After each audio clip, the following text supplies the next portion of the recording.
লাগলে অবশ্যই কমেন্ট করবেন, শেয়ার করবেন, সাবস্ক্রাইব অবশ্যই করবেন।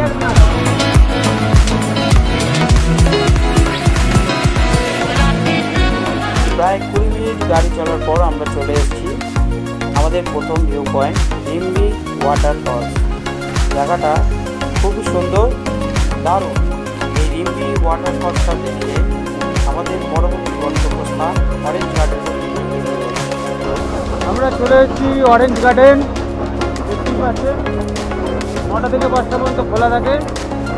যাওয়া যাক ভেতরে। কিন্তু এখানে টিকিট, অরেঞ্জ গার্ডেনে ঢুকতে গেলে টিকিট লাগবে, 30 টাকা টিকিট।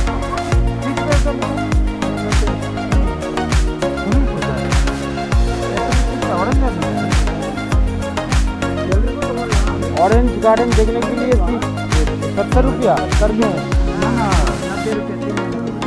3 जन का है बोला, 2 आदमी बोले। कहाँ गया? हम तो 100 रुपये दिया अभी दुकान के लिए। तो 2 जाना। हाँ, आपको लेके 3 हो सकता है। हमारा ठीक सही। चलिए चलिए घूम के आते हैं। 9 टिकट बड़ों का, एक छोटी बच्ची है 4 साल का। हाँ,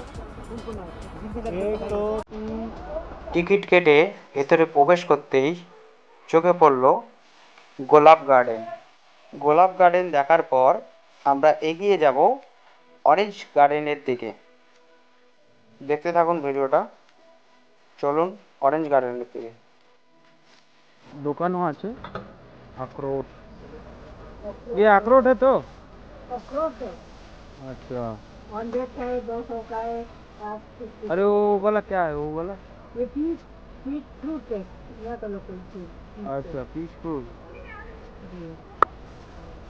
खाने को 200 का फ्रूट इसका आपके मसाला डाल के। कितना दिखाना है?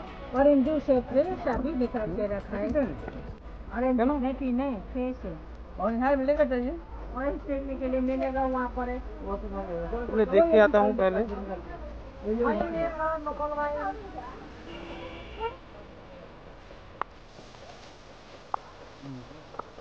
আপনারা দেখতে পাচ্ছেন গাছে অরেঞ্জ হয়ে রয়েছে, ছোট ছোট অরেঞ্জ।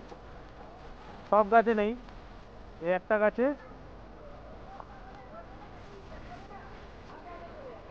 সামনে এই আর একটা গাছ আছে, এই গাছ অরেঞ্জ।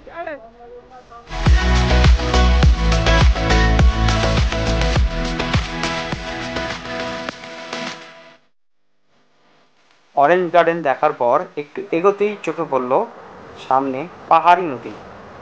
নদীটি দারুণ, খুব সুন্দর দৃশ্য।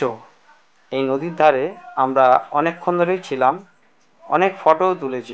অনেকে এই জায়গাটি ছেড়ে যেতে চাইছিল না। খুব সুন্দর একটা জায়গা, খুব সুন্দর পরিবেশ, সব মিলিয়ে দারুণ। এই অরেঞ্জ গার্ডেন দেখার পর আমাদের পরবর্তী গন্তব্যস্থান কাঞ্চনজঙ্ঘা ওয়াটারফলস। আমরা চলে এসেছি কাঞ্চনজঙ্ঘা ওয়াটারফলস।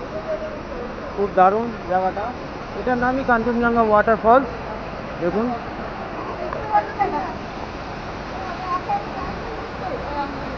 আপনারা যে ওয়াটারফলসটা দেখতে পাচ্ছেন, অ্যাকচুয়ালি এটা কাঞ্চনজঙ্ঘা ওয়াটারফলস নয়। কাঞ্চনজঙ্ঘা ওয়াটারফলস দেখতে হলে টিকিট কেটে সিঁড়ি দিয়ে উঠেই দেখতে হবে সামনে। চলুন আমরা এগিয়ে যাই। এটি হচ্ছে অরিজিনালি কাঞ্চনজঙ্ঘা ওয়াটারফলস। আমরা দাঁড়িয়ে আছি এখন কাঞ্চনজঙ্ঘা। লাভলি দারুণ ওয়েদার, ফাটাফাটি জায়গা।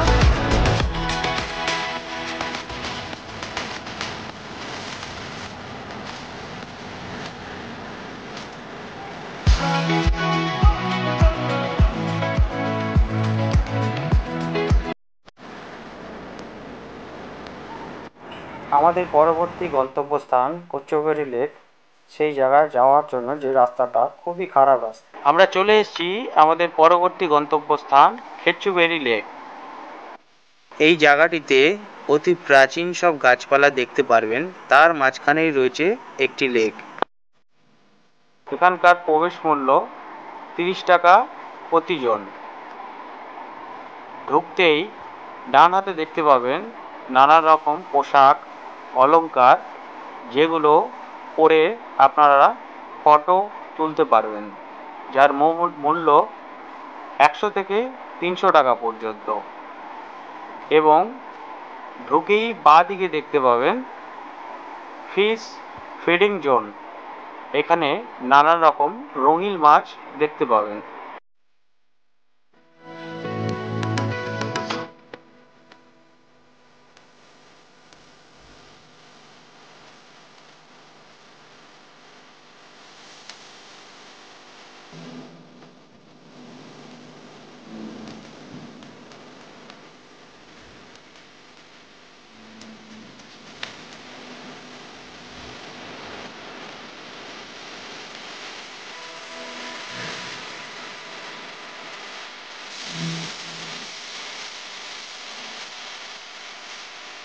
কুচ্চুবেড়ি লেকের ঠিক সামনেটায় রয়েছে দুটি বুদ্ধিস্ট টেম্পল। একটু এগোতেই আমাদের চোখে পড়ে গেল এই রাস্তাটা। এই রাস্তাটা দেখে আমরা জিজ্ঞাসা করলাম দুজন মানুষকে, তারা বলল এখান থেকে 2 কিলোমিটার উপরে একটি ভিউ পয়েন্ট আছে। তো যেই ভাবা সেই কাজ, ঘুরতে যখন এসেছি ঘুরেই যাব। আমি আর গোপাল দা দুজনে মিলে উঠে পড়লাম। কিছুটা উঠতেই দেখতে পেলাম একটা পাহাড়ি ঘর। মনে হয় কেউ থাকে এই ঘরে। কিছুটা এগোতেই আমাদের ভিউ পয়েন্টে পৌঁছে গেলাম। এখান থেকে কুচ্চুবেড়ি লেকটা যে আছে পুরো ভিউটা এখান দিয়ে পাওয়া যাচ্ছে। খুব দারুণ জায়গাটা, কিন্তু এখানে উঠতে খুবই কষ্টকর। প্রায় 2 কিলোমিটার ওপরে উঠতে হবে আপনাদের। আমরা অবশেষে উঠতে পেরেছি আর জায়গাটাও আপনাদের দেখাতে পেরেছি। কুচ্চুবেড়ি লেকটা সত্যিই খুব দারুণ জায়গা, আমাদের খুব ভালো লেগেছে। এরপরে আমাদের হোটেলে ফেরত যেতে হবে, কারণ লাঞ্চের টাইম আমাদের হয়ে গেছে। লাঞ্চ করার পর এর পরবর্তী গন্তব্যস্থান আমাদের স্কাইওয়ে। ওটিই আমাদের আজকে শেষ ভিউ পয়েন্ট। চলুন লাঞ্চটা করে আমরা স্কাইওয়ের দিকে রওনা দেব। দেখতে থাকুন ভিডিওটা। ভালো লাগলে লাইক কমেন্ট শেয়ার অবশ্যই করে দেবেন।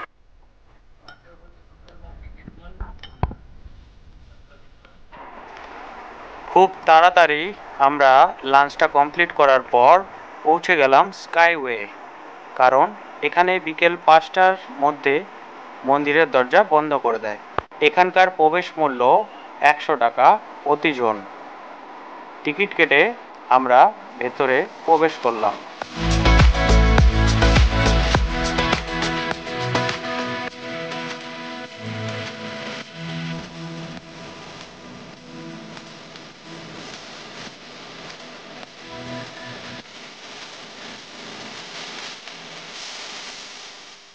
বুদ্ধিস্ট টেম্পলের ভেতরে ফটো তোলা বারণ আছে, তাই আমরা মন্দিরের ভেতরে ফটো তুলতে পারলাম না। আমরা এখন টেম্পলের ঠিক ওপরে আছি, মানে ছাদে। এখান থেকে ভিউটা দেখুন, দারুণ লাগছে। একদম পাহাড়ের পুরো ভিউটা এখান থেকে পুরো পরিষ্কার দেখা যাচ্ছে। অবশেষে পৌঁছে গেলাম আমাদের সেই আকর্ষণীয় জায়গায়, স্কাইওয়ে। আপনারা দেখতে পাচ্ছেন স্কাইওয়ে দিয়ে আমরা হেঁটে চলেছি। এই স্কাইওয়েতে আসার জন্য আমরা সকাল থেকে অপেক্ষা করছিলাম। একটা কথা বলা আপনাদের খুবই প্রয়োজনীয়, সেটা হচ্ছে আমাদের এই চ্যানেলটা একদম নতুন, মাত্র 4 মাস বয়স। তাই আপনাদের ভালোবাসা একান্তই কামনা করছি। ভিডিওতে কিছু ভুল থাকলে ক্ষমা করে দেবেন। আমাদের ভিডিওটা এই পর্যন্তই শেষ করছি। খুব তাড়াতাড়ি নতুন ভিডিও নিয়ে আসছি আপনাদের সামনে।